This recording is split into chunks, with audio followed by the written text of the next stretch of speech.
You're very welcome to Tree Talk episode 144. Myself, Jack Neville, and Matt O'Callaghan of the Weekly Observer and Vale Star. It's another hectic weekend of Limerick GAA action. Starting tonight, we have the under-20 footballers in Munster Championship quarter-final action. We have the senior footballers in Munster semi-final action this weekend. The ladies footballers kick off their championship campaign on Sunday. We can also look back on the senior hurlers who booked their place in the Munster final, and also the camogie who suffered a defeat in their Munster final. So do stay tuned. The impression the game you get out with what you put into it's like a walk of life. If you're good enough, go out and get it, no more about it. But not so much control in the centre of the field from Kilkenny as Richie Bennett sends it high and over the bar. Your mother sends you down to the shop for a pound's worth of goods and she gives you 50 pence. You can't get the pound's worth of goods, can you? Just about kept in. Oh, well, Johnny Buckley. To do that to Tomas O'Shea, he deserves to score from here. One of the highlights of the Sunday game. Limerick went out there from the word go today. No more about it. They made all the running, that was it. Put the ball over the bar and the back of it, and that's it. No ifs, no buts. Is there much time left? We have a couple of injuries. Here comes Kieran Carey. Carey leading the charge of the right brigade. 45 metres out. He's a chance to score. He's put it hard. He's put it over. There's no sympathy in this game for anybody.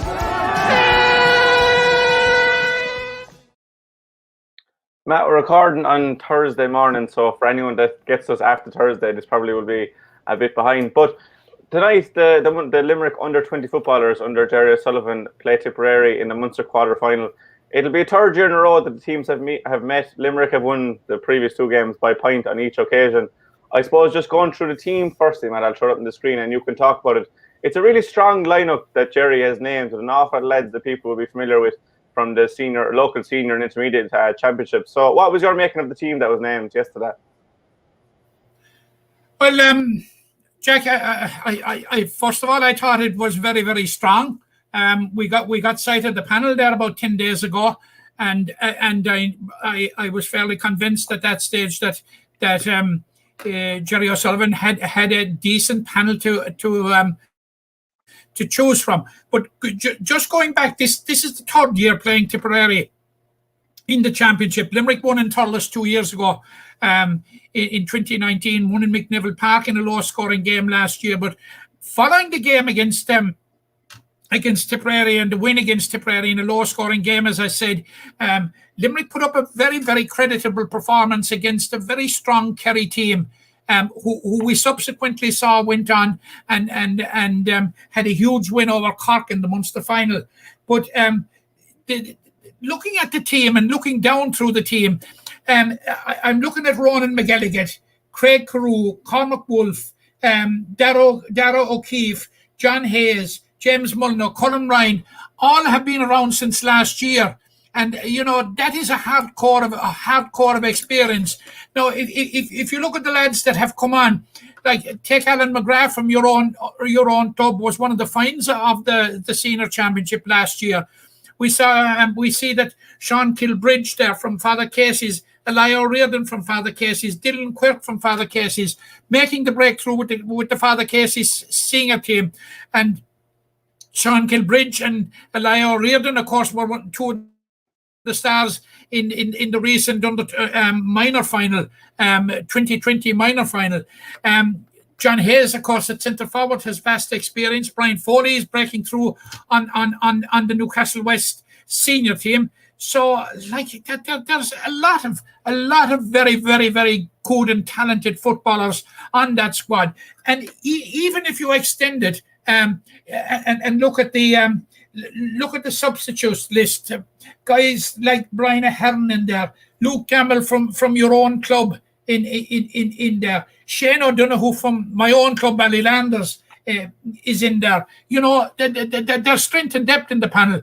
But going into a first round of an underage Munster Championship, it's a bit of a lottery, Jack, because there is very, very little to go on. And you can look at the minors of 3 years previously, but that's a very, very inexact science because so much happens between the ages of 17 and 20. And sometimes bear no relationship whatsoever to what happens 3 years on. I suppose the classic example of that we have seen in recent times was Dublin under 20 hurlers and Galway under 20 hurlers, because if you were to take minor success as being the pointer, as being the indicator, it was Galway all day, but Dublin overturned them. So, what happened 3 years ago is no barometer, and it's from year to year very much, because they're practically new sides for the most part. Now, I know Limerick, I suppose, for the first time in a while, have a big carryover of players who have experience at this level, and that should certainly stand to them. Like, there is McGilligan, Carew, Wolfe, O'Keefe, Hayes, Foley, Molyneux, Ryan, all around since last year. So, look, I know you're going to tell me, can they win? I'll say I hope they'll win, more than whether I can definitively say they'll win or not, because like the underage structures in Tipperary are very, very, very, very good, and they were put in place in terms of development of the underage structures. They were put in place quite some time. So, and we saw what the direct product of the Tipperary underage structures was last year, when they won a first Munster Senior Championship in 85 years. So, in terms of that development, I think we're not lagging; we're catching up. But we're we seem to have lost Matt. Just for the time being, anyone that doesn't know, the under 20s play Tipperary tonight, Thursday evening. This July, what date are we? July 8th, in Semple Stadium, 7:30.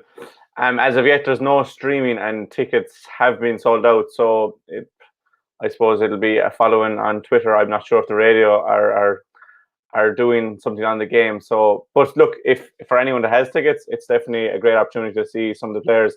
As Matt mentioned, there's a lot of players that we've seen with their clubs. I'll just put the team up again for anyone that missed it. As we said, Ronan McGilligan, who started last year. You've Ruan O'Connor, Craig Carew, and Alan McGrath in the full-back line.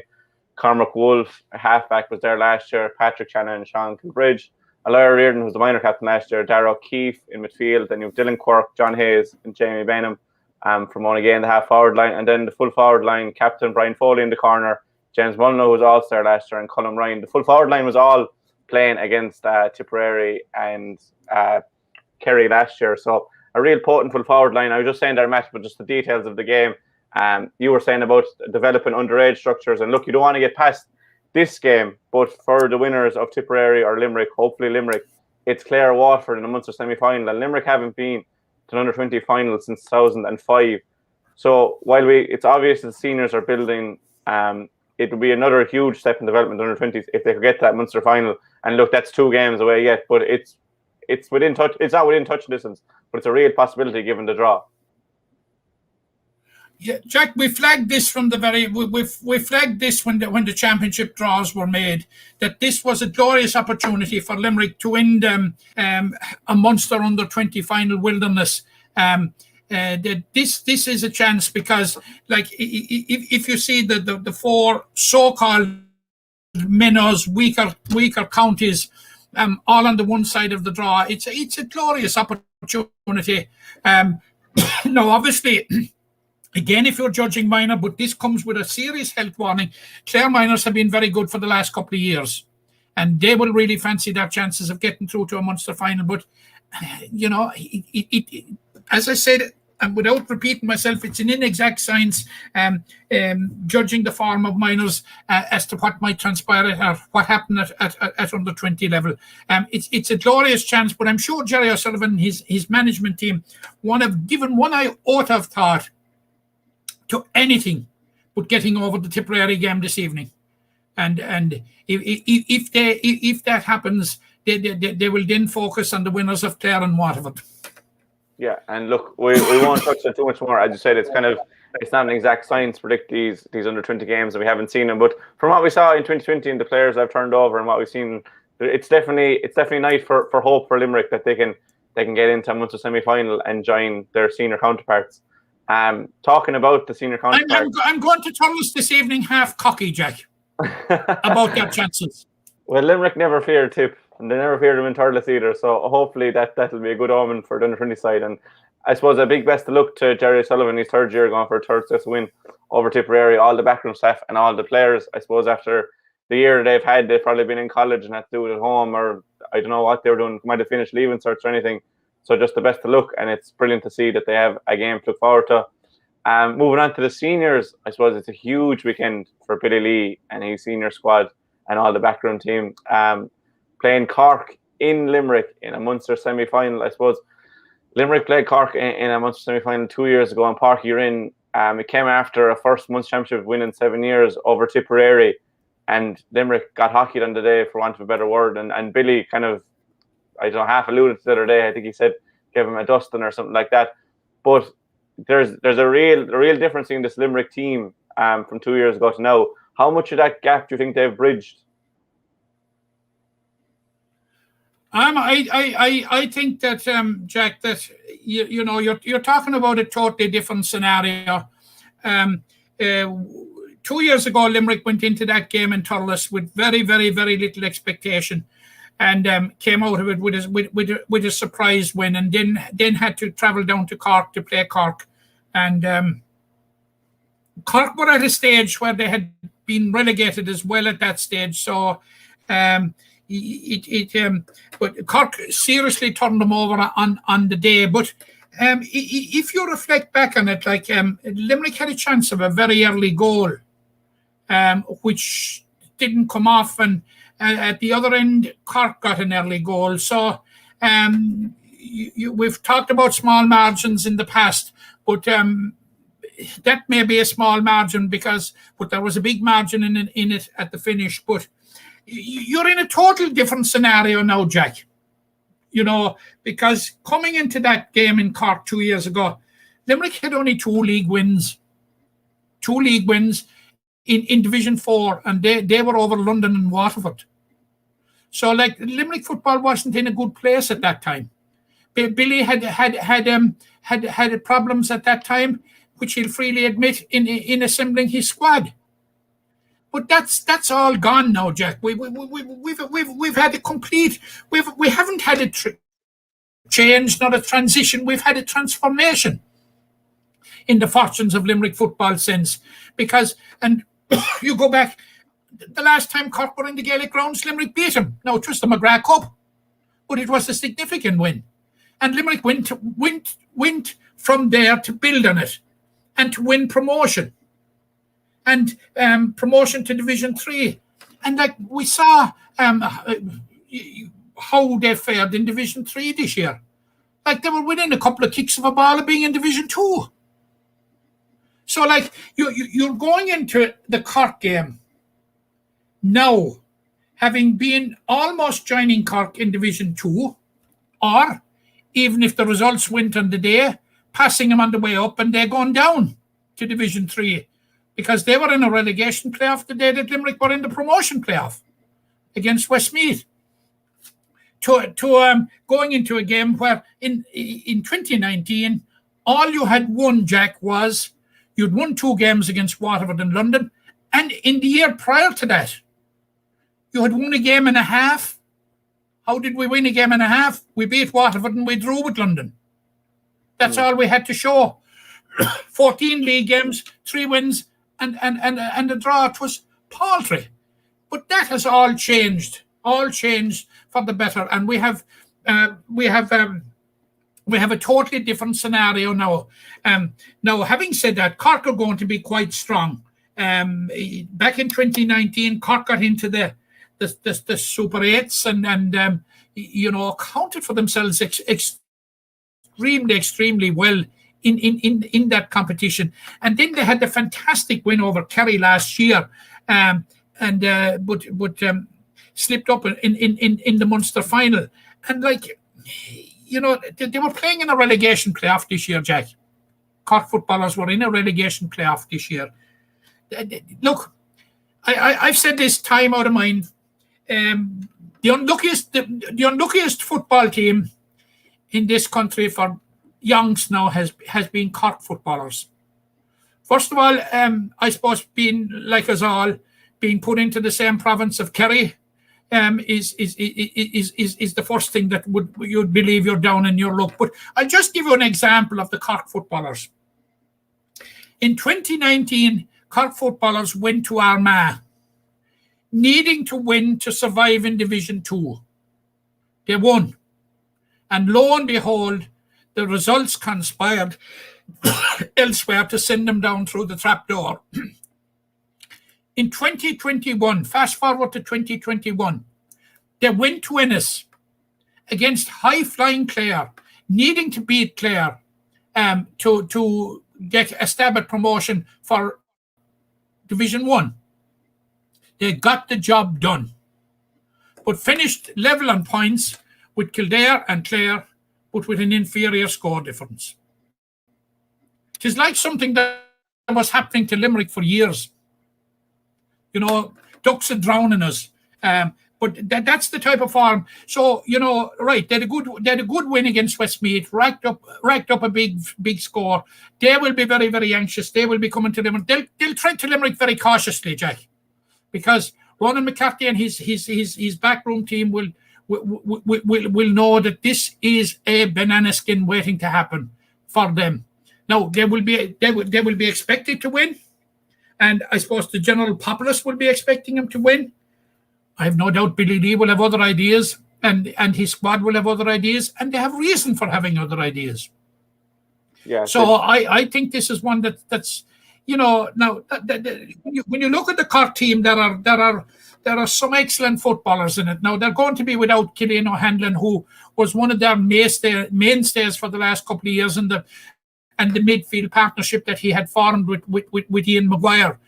He's going to miss out. Hayden Brown is going to miss out as well. So, with that said, they will be sending it'll be a very, very strong Cork team that will trot out in the Gaelic grounds on Saturday, and they will have a point to prove after last year's Munster final. But having said all that, like, Limerick are in a totally different place, and a much better place than they were 2 years ago. And I give them a right chance. Before you ask me, I give them a right chance of upsetting the odds and reaching the Munster final. Yeah, we won't get into predictions just yet because there's a few more bits I want to ask you about the game. And just for anyone watching or that's staying tuned in with us, feel free to let us know your comments. We can chat about them or even give your predictions for the weekend. But going back to 2 years ago, Matt, I suppose Cork you mentioned that Sean McSweeney chance that I think it hit the crossbar, and Cork went up the other end and scored. They got 2 goals from Brian Hurley, and Rory Dean got a goal. And then in this year's Munster Championship, Limerick got that goal against Waterford straight away that I suppose probably killed any bit of momentum that Waterford had picked up from the league. So how important is it to just hit the ground running on Saturday and just to stay in the game against a team that have been operating in Division 2 as opposed to Limerick, who are in I didn't get the introduction to your question. I didn't get the introduction to your question, Jack, but was there mention of Brian Hurley there? Yeah, I just said that Brian Hurley got the early goals. I think the gremlins are at work, Jack, somewhere. I'll say it again if you Brian mention of Brian Hurley. I can. Of course he is a top class forward, and he apparently he's fully fit now and will be available for selection if selected on Saturday. It's hugely important that we hit the ground running for the reasons that I said at the very outset. Had we got that early goal down in Páirc Uí Chaoimh 2 years ago, it certainly would have built on the surprise result in Tipperary, and you could see if it did happen that confidence would be coursing through Limerick veins at that stage, and probably we wouldn't have got a different result, but we certainly would have got a much closer result, and Cork would have earned their win that day. But I think it's terribly important that we hit the ground running on this occasion. Now, we probably did it against Waterford after a few early few minutes, and that goal by Robbie Burke very, very early on. A goal is a great settler. We take classical examples of it. That is an example of an early goal goal. Adair struck Ballylanders for a very early goal in the county final last year. It settled them, and and it has probably an equal unsetting effect on the opposition. So I think it's crucial that Limerick hit the ground running. Now, whether they can get that early goal or not, remains to be seen. But the big thing I'd say at the other end is that they don't concede an early goal. Yeah, just to stay in the game for as long as they can. I suppose you're talking about the importance there of hitting the ground running and how crucial it is. How important is it for the overall landscape of Limerick football to overcome Cork in one sense, because we haven't beaten Cork in the Championship since 2003, but to also get back to a Munster final for the first time in 11 years, considering there was a spell there in 7 years where Limerick were in 4 Munster finals. It was becoming a regular thing. So how key will it be for the overall development of Limerick football to just be back in the flagship day in Munster football? Well, hugely, Jack. Absolutely huge, unquantifiable. Because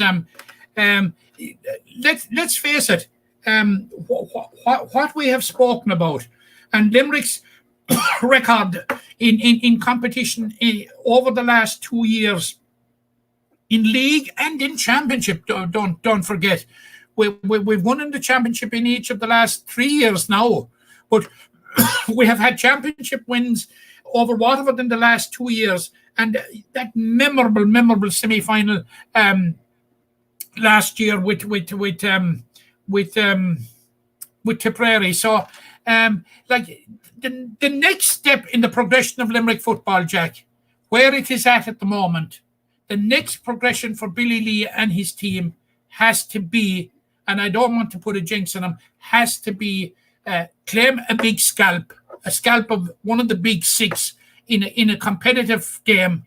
And I think that there can be no better barometer of moving to the next step than if they can get over Cork and reach the Munster final. Yeah, and on Saturday there'll be 3,500 fans. I suppose it's important to touch on that there'll be a genuine crowd there this week. For anyone that was in Thurles for the Cork game will have felt a difference with the 2,500. There's an extra 1,000 in the Gaelic grounds. I suppose there was a 200 there against Waterford. This will be a whole new experience for Billy Lee's team, who are riding on the crest of a wave after a brilliant 18 months of football. So with that, they have a game played. They're in front of a home crowd now. It's not just a home venue, home crowd. Can you see Limerick overcoming Cork in the Munster semi-final, or is it still Cork's to lose essentially?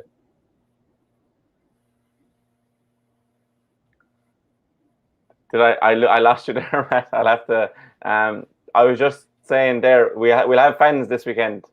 That'll be a bonus to Limerick. We also have the home ground, which is a bonus to Limerick. Can you see them overcoming Cork, or do you still fancy the Rebels to get back to a Munster final?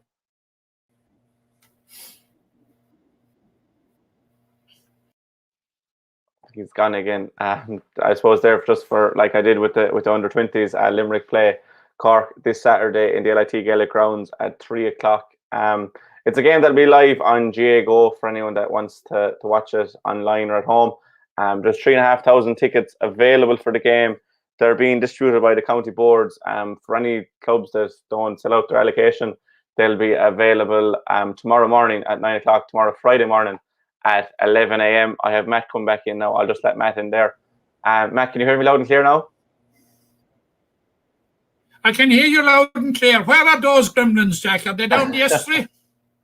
I think they're fine on my part. But anyways, people have heard us long enough talking about these gremlins. I was just saying, Limerick will have a home crowd for the first time, like a big home crowd for the first time kind of in 18 months or so, since they kind of really started riding this crest of momentum. With that advantage of having the crowd, and they also have a game under their belt, can you see them overcoming the Rebels, or will Cork get back to the Munster final?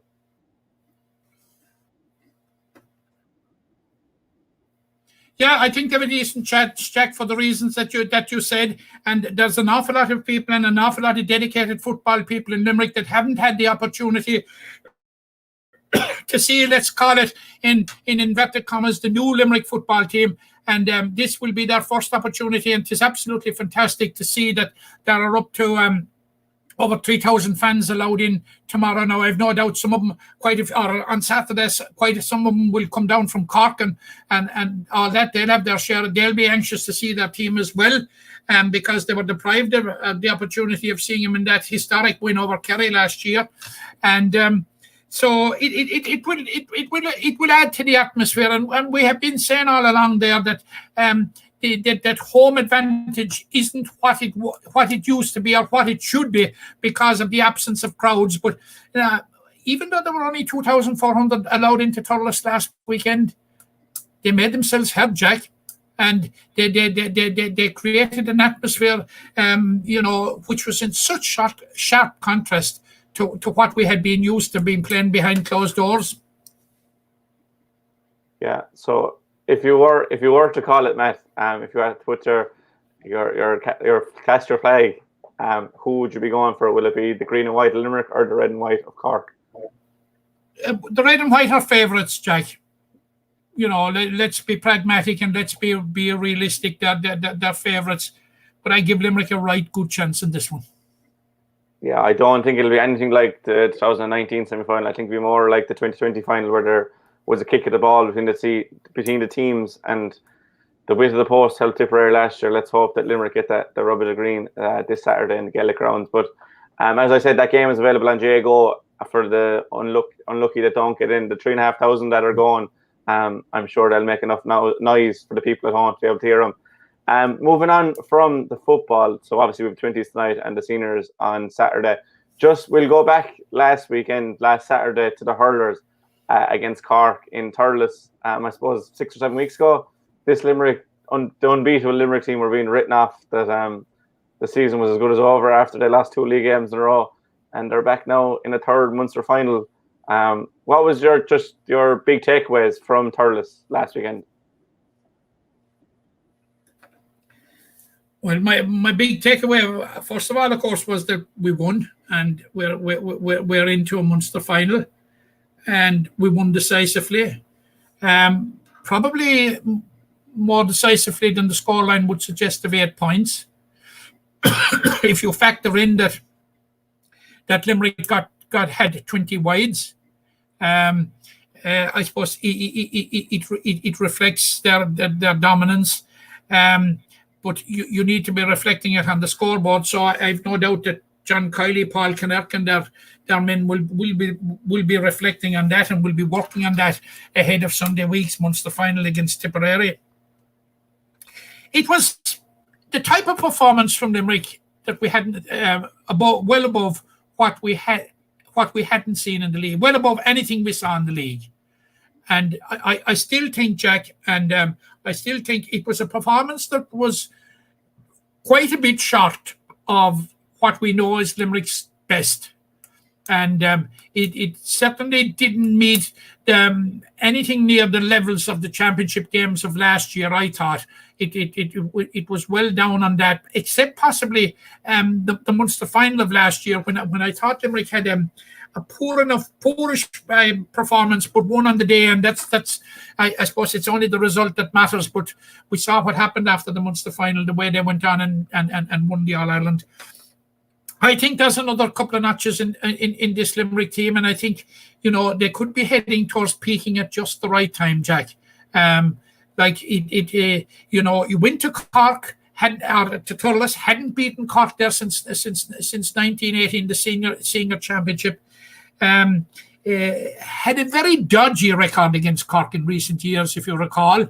I know we had those 2 memorable games with Cork in 2018 when we drew with him in Park O'Keefe and beat him in the All-Ireland semi-final in Croke Park. And but subsequently Cork came to Limerick in 2019 and turned Limerick over in the championship. So there's no doubt about it. Cork were Limerick's bogey team, but in fairness, Jack, Cork rarely looked like carrying that on last Saturday. I thought Limerick were comfortable, and you asked me last week where did I think the game would be won and lost, and I suppose the answer I made to you was our ability to prevent Cork from scoring goals and our own ability to score them. You know, I suppose, like, we confine Cork to one goal. And in fairness, apart from Nicky Quaid's save from the penalty, Nicky wasn't really troubled apart from that. And we got a couple of very good goals ourselves, you know, and created probably a couple of more. So, you know, that was one thing that was resolved, because goals were in scarce supply during the league, let's face it. And Cork, coming into the game, had scored 18 goals in the 5 games coming into the league. So, like, and Limerick will look back on the goal that they conceded to Shane Kingston. Excellent goal in its execution. But in fairness, it accrued as a result of a bit of uncharacteristic uncertainty in the Limerick defence. And it's let's say it's a goal that Limerick wouldn't concede every day, that type of goal. But overall, a very, very good win. Good platform to start off the championship. We'll go in good fettle down to Park Cleeve on Sunday week in good shape, and I would expect to see the Limerick performance up another notch or two. Yeah, you mentioned that Nicky Quaid save there, and you must remember also, Jack, during the course of the game, like that John Kiley could turn to bench.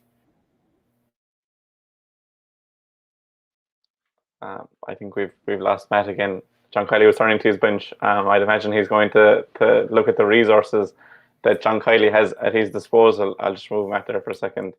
Into the team, kind of likes of Conor Boylan came on. There was Pat Ryan came on late on. I suppose there was a day when a few of Limerick's regulars probably weren't at it as well as they were last year. I suppose Tom Morrissey was quiet during the game. He was taken off after about 45 minutes without a point to his name, which is very unusual for Tom.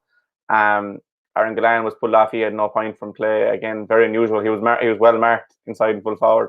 Grode Hegarty got a couple of points last year, third of the year, obviously, but I suppose his shooting wasn't as consistent as it was last year. But Limerick still have options off the bench. Another option that I'll be asking Matt about is Mike Casey returned for Napiershig during the week. I wonder will Mike be a part of John Kiley's thinking? Last year, Rich English was out for the whole season. Got back into panels, but was never actually featured. Matt's back there with us now. I was just saying, you were saying about the options off the bench there, Matt, and I'll put it to you that Mike Casey is another one that he was back for Napiershig, and it's brilliant to have Mike back. But continue there about your options off the bench, and could you see Mike Casey featuring in the championship? Yeah, John Kiley turns around to his bench when he needs to put in to change things around a bit, and he has all stars gaping out at him. You know, it's a very, very strong position to be. Like he has a current all-star Dan Morrissey. If you know, to go into the defence, he's Graham Mulcahy, 2018 all-star to come in, and both of them came in, and I would say honestly, Jack, they showed us why they are all-stars. When they came in, it's great to see him. It's great to see Graham Mulcahy back, because he has been dogged with injury, and his outings in the league were very, very limited because of injury. But Mull looks to be raring to go at the moment, so that's a huge plus, for John Kiley. And like what a reserve to have. David Reedy comes in. And, David Reedy had a very impressive league campaign, Jack. Now, Conor Boylan came in, was very, very effective. The options are there. Absolutely. Yeah, and just talking about options there, I suppose for the frontline players, I was just saying there while you were off there, like Aaron Gillan, Tom Morrissey, and Grode Hegarty are all current all-stars. Probably weren't at the races to an extent that we saw them last year. But in defence then, you have Quaid, Sean Finn, Kyle Hayes, and Jerry Burns really stepped up to the plate. So, like, it was a case of your all-star defenders are outshining your all-star forwards.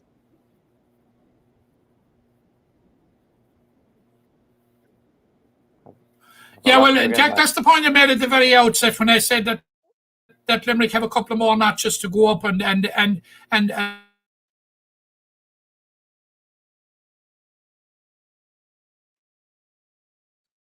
internet in Bellanders Glenrue area isn't quite as good as it usually is today. Sorry again for anyone watching live. I suppose it's just easier in this medium to go live. That's the nature of the beast with the times we live in. That look, internet can drop at any stage. But yeah, just again, Nicky Quaid waited a long time to get his All-Star. I suppose he was 10 or 11 years in the waiting for his All-Star.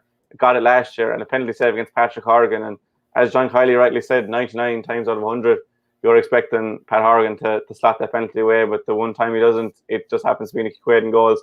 Sean Finn in front of him, 3 in a row All-Star, imperious again the other day. I just put out a tweet during the game. I was saying, if you were marking Sean Finn, would you even bother going for the ball? Because likely that the Bruff man is going to come away with it one way or another. Then in front of him, Kyle Hayes got that all-important second goal that really took the wind out of the sails. And Darren Burns, 3 points, 2 coming from play from wing back. It's becoming the norm. So just saying there, Matt, you were saying they've another notches to go. It's kind of the case in Limerick when 1 or 2 aren't going well, that they have 3 or 4 that'll come up and just do the business. Yeah, absolutely. Just picking up where I was saying there about the forwards, like, and your summation of it was absolutely spot on, Jack. But you take Tom Morrissey. Tom Morrissey was taken off in the Munster final last year against Waterford, and we saw what Tom Morrissey did in the All-Ireland semi-final and final. So I'd have no worries at all about Tom Morrissey. I have no worries about Aaron Glenn or Gerard Hegarty. Trust me. When the chips are down, they'll be there. But you spoke about the defence and Sean Finn. Like, I thought Sean Finn's performance was the type of one that comes from a player that's top of his game, 3 times in a row All-Star, and he was simply fantastic. But Jack, the half-back line as a unit were absolutely outstanding, I thought. Kyle Hayes got man of the match. It could easily have been Dermot Burns. I thought Declan Hannon was immense as well, Jack. Absolutely. He makes hurling look such a simple game. I'm a huge fan of Declan Hannon's. I just love watching him playing the game. If you remember one ball he particularly got, looked up, saw Cian Lynch, planted it into his hand over the bar. Simple stuff, but, I hated the posse. And I suppose the testimony to the dominance that the half-back line enjoyed was that the entire Cork half-forward line, starting half-forward line of Conor Cahalane, Seamus Harnedy and Robbie O'Flynn were all called ashore during the game, having contributed the paltry amount of 2 points between them. Yeah. That will give you an idea. And you can say off day or on day or whatever day but it was because of the simple dominance of the Limerick trio on the half-back line. And anything that leaked past them, Sean Finn was there in the full-back line, and Barry Nash and Richie English. But Sean Finn in particular was there to gobble it up. Yeah, gobble it up exactly is what he did. And look, as you said, Barry Nash and Rich English were equally as good. It was great to see Richie back in a championship game. And as I said, Mike Casey we'll probably see him in a green jersey, hopefully sooner rather than later. But Limerick move on to play Tipperary in a Munster final. We'll probably have a preview show. But before we move on, Jack,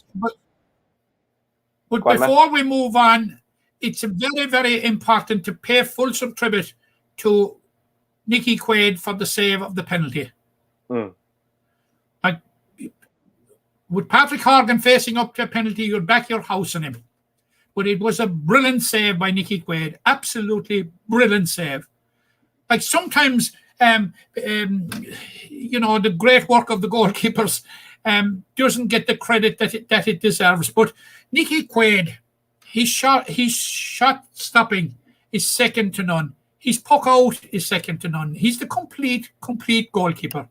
And any kudos that go Nicky Quaid's way, they're all deserved, Jack, because That man lives for the game of hurling. What contribution he has made to our association, both on the field as a player and off the field, is just simply phenomenal.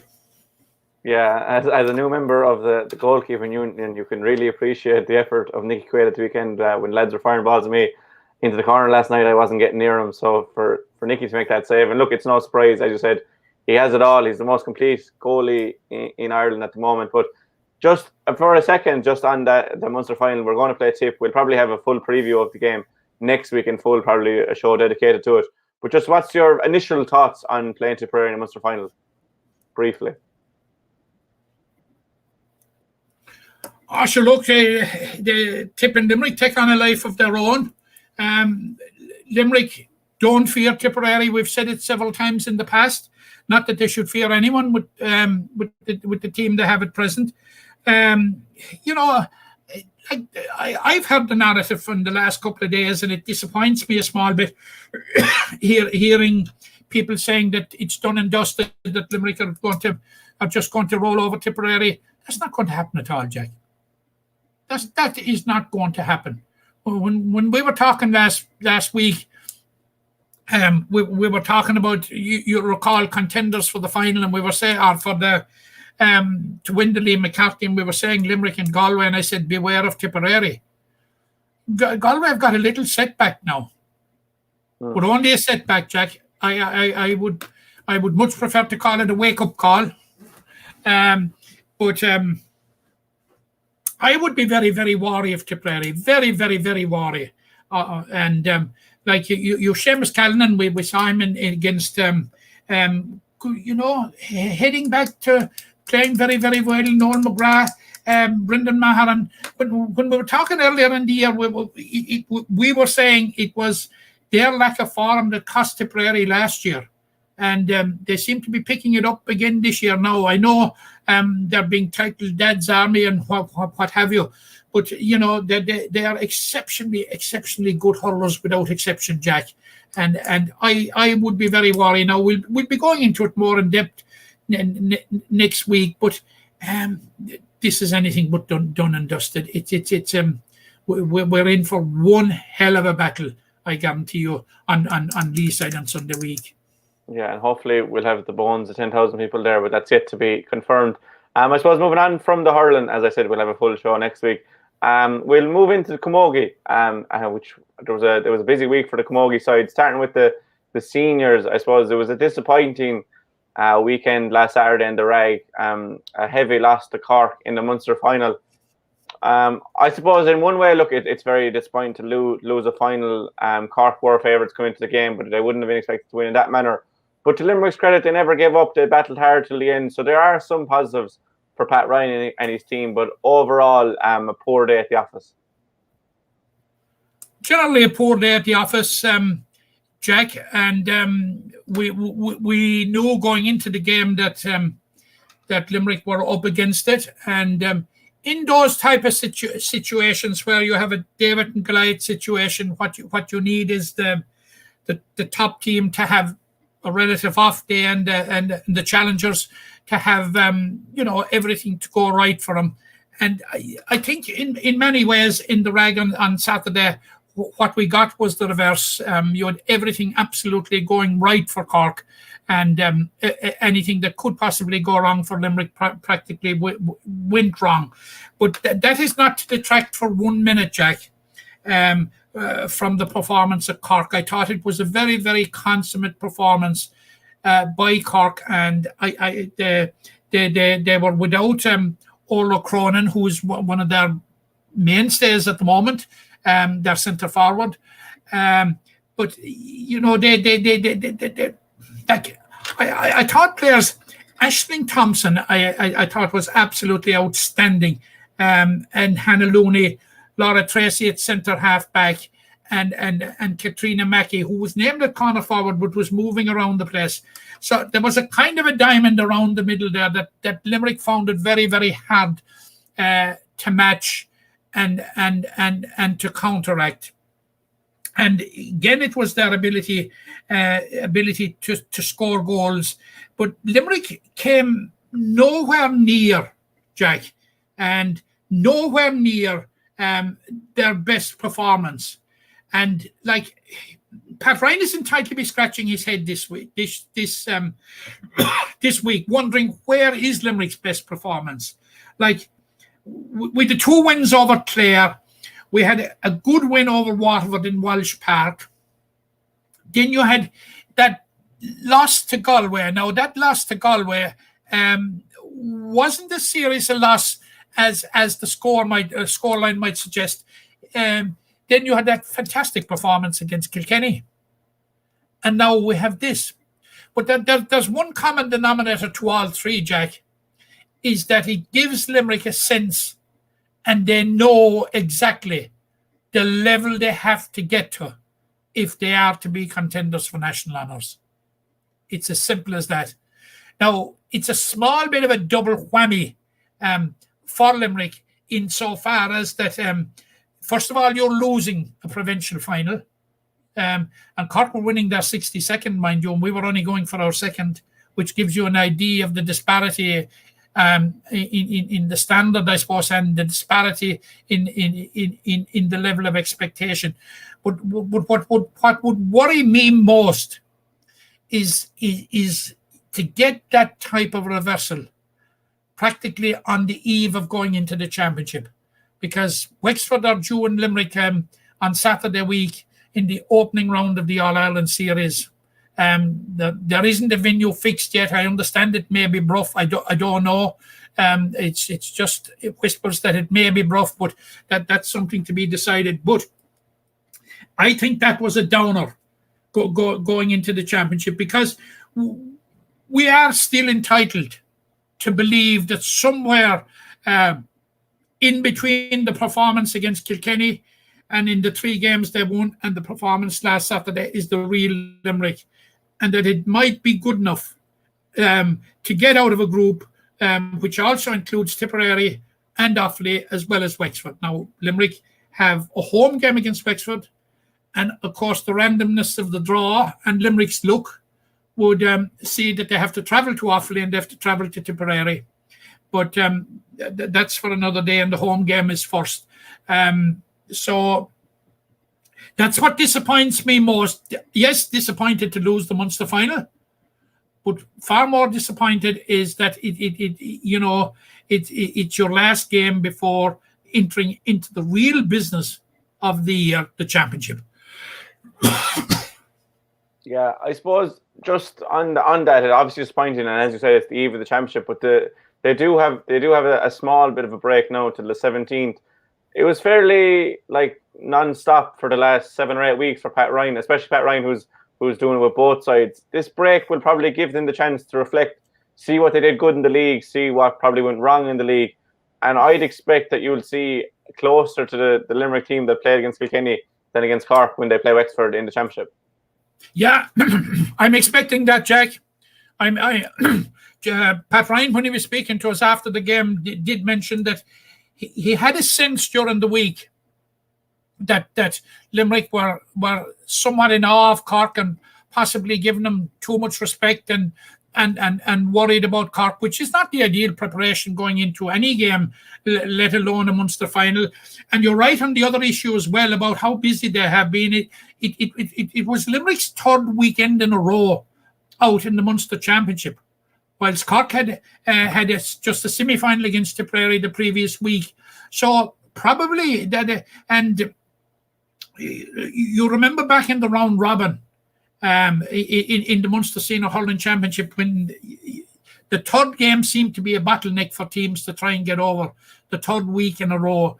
And there certainly was an element, and there is more than a grain of truth in that, because it was 3 weeks in a row. And another factor on that is that Pat Ryan actually, as far I'm subject to correction in this, but I'm 99% sure, Jack, that Pat Ryan named the same 15 for all 3 games.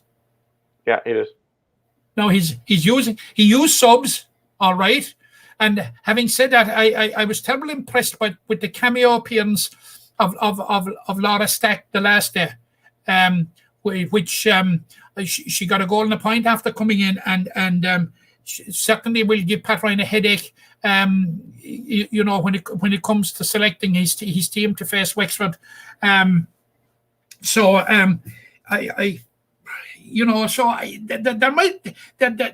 certainly was, you know, there was certainly an element of leg weariness about it.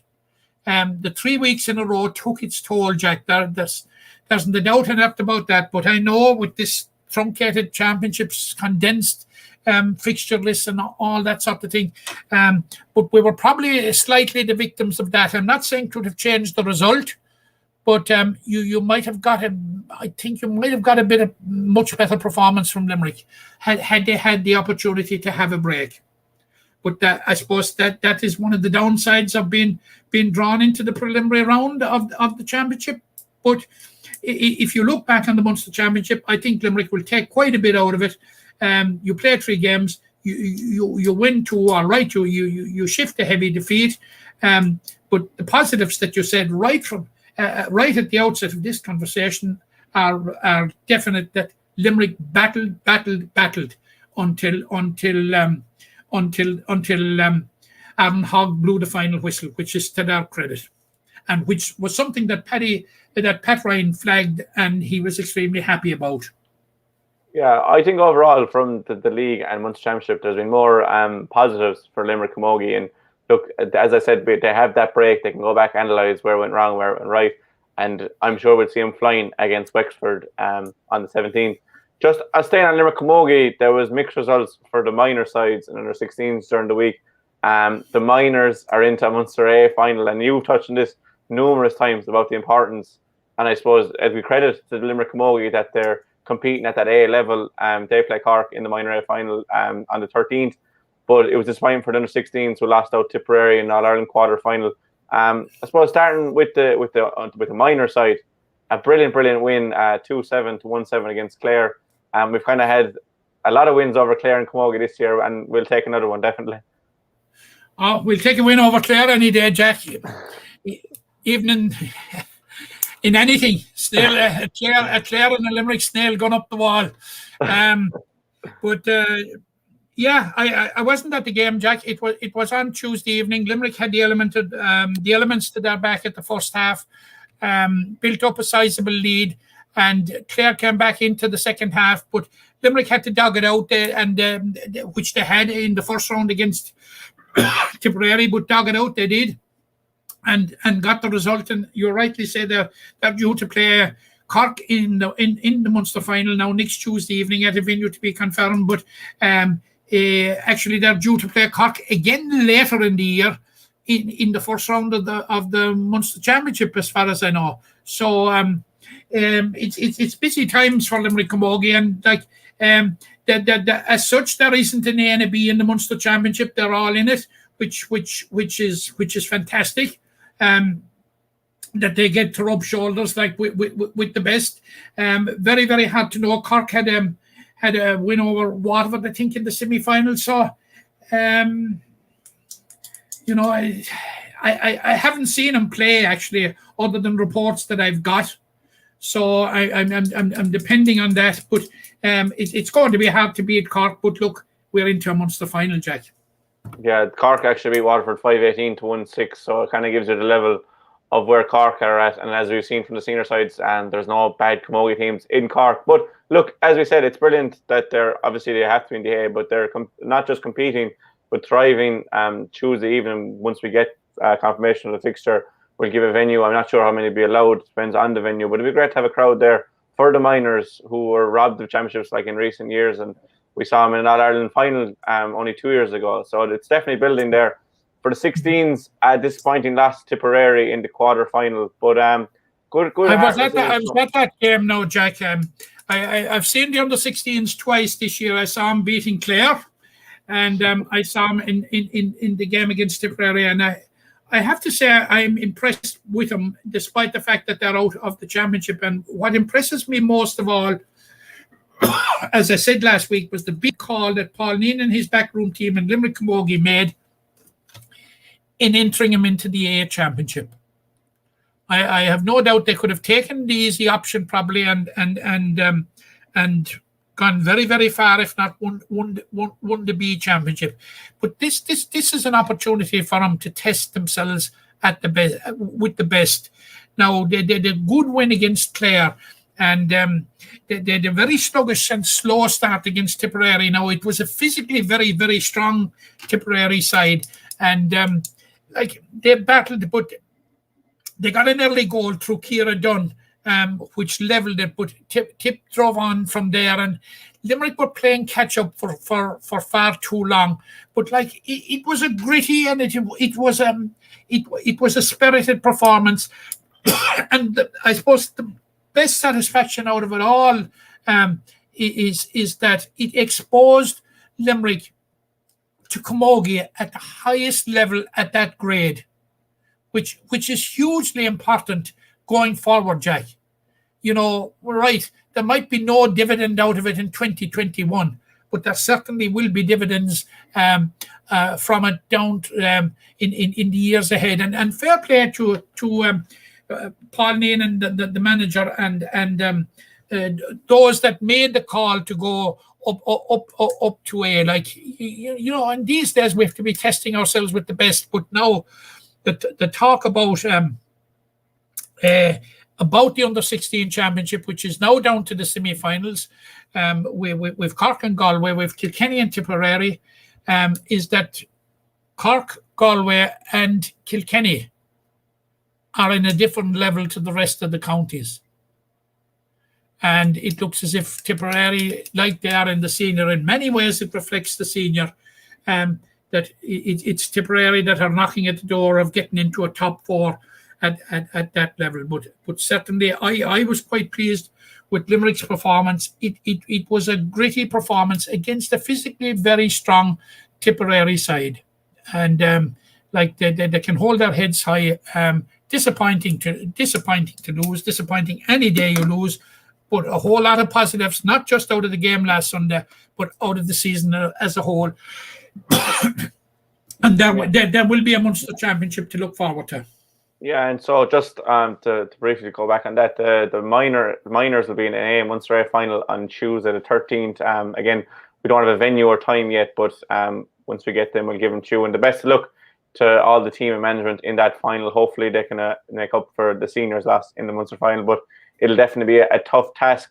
I suppose for us this week, last and definitely not least, the Limerick senior football ladies senior football side are in championship action. They had a small little bit of break after the league. They play Wicklow this weekend in Callan. That game is live on the LGFA portal. It was announced during the week that every single game will be live, which is great to hear. So you won't miss out on any Limerick games this year. I suppose looking at Wicklow, who are in Division 3 of the National League, it's probably the toughest test for Limerick on paper in the first round. It is, Jack. It is. And you know, sometimes in round robin series, the importance of the sequencing of games, and you know, having games home or away. But all these games are going to be played at neutral venue. And my understanding is, Jack, this game against Wicklow on Sunday is the first game, the first of 3 games in 13 days, which is a fairly busy schedule. The following Sunday they played Derry, and the following Saturday they play Antrim. So it's going to be hectic times. And you know, just to digress for a minute slightly, it's going to be particularly hectic times, and we've spoken about this some times. And then reams and reams and reams of paper have been written about this whole dual player conundrum, because the Camogie Championship is starting next weekend, and Donald Ryan is faced with a situation of 4 of his players, 4 of his squad, 2 senior and 2 junior. The 2 seniors are Anya Cunningham and Roisin Ambrose, and the Lee sisters in the junior panel who are dual players. Like other counties, Cork are involved with the same thing with Hannah Looney, with Libby Coppinger and Maeve Cahalan.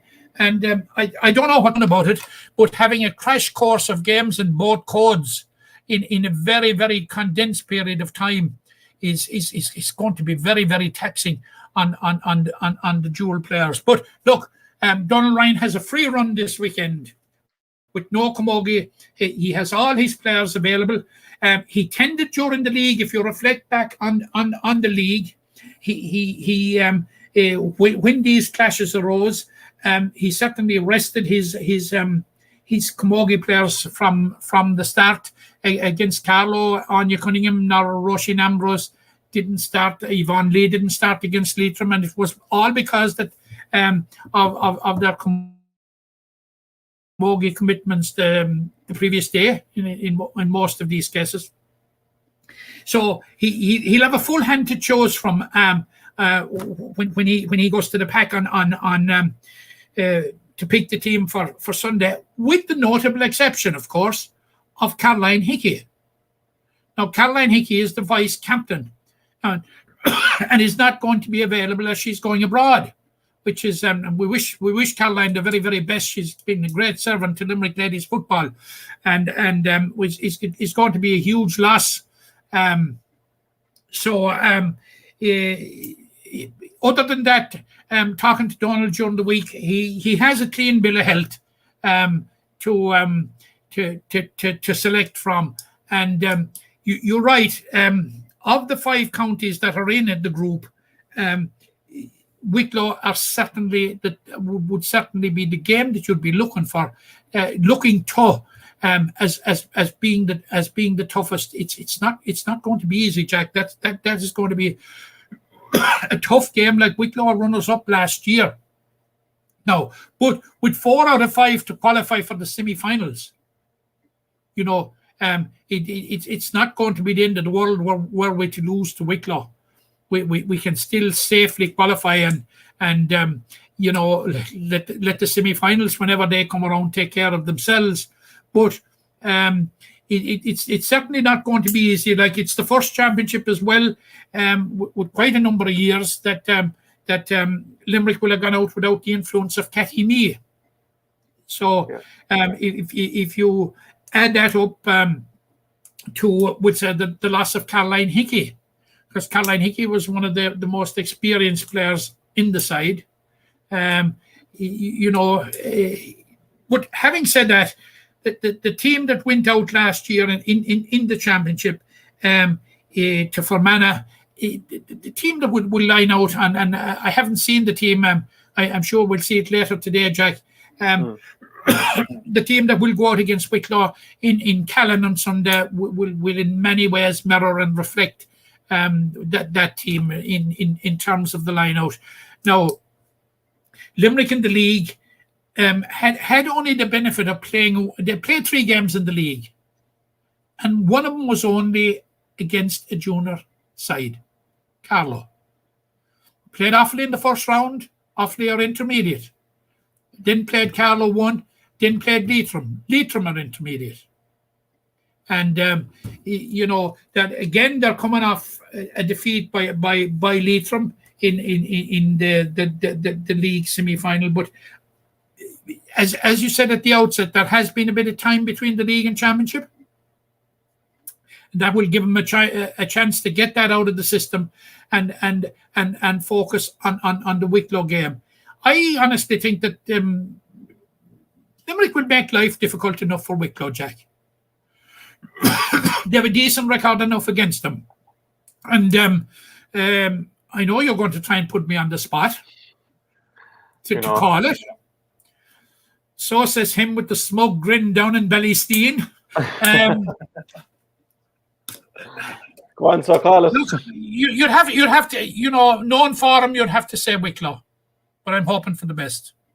Yeah, well, when you say Wicklow, it is definitely a free run with the 4 teams going through, and it'll be a real chance for Donald Ryan's side that they get a good test to start championship, and that probably the most difficult assignment is out of the way, and they can really evaluate where they are after Wicklow. Just finishing on the ladies' football. You're absolutely right there, Jack, and it's without the conundrum of the dual players.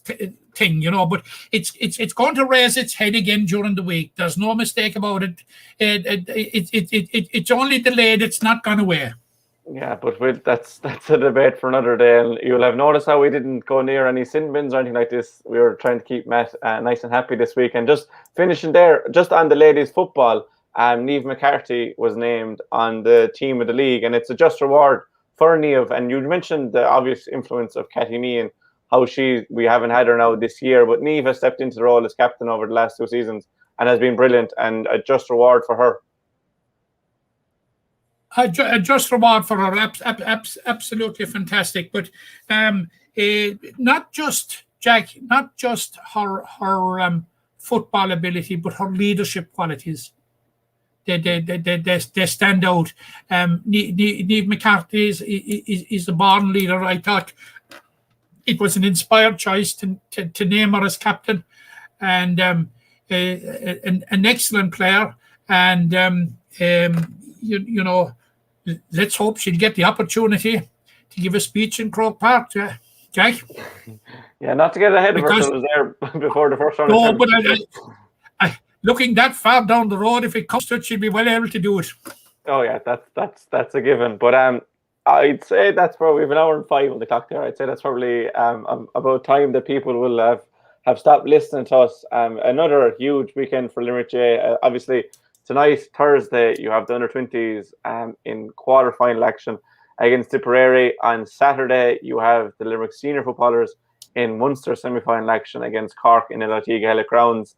And then on Sunday, you have the senior footballers beginning their championship campaign against Wicklow in Callan and Kilkenny. Senior footballers is live streamed on GAA Go. The senior ladies footballers will be on the LGFA portal. As of yet, I don't think there is a stream for the under-20s, but the best of luck to all the teams, and a huge thank you to you, Matt, and I'm sure you'll keep us updated.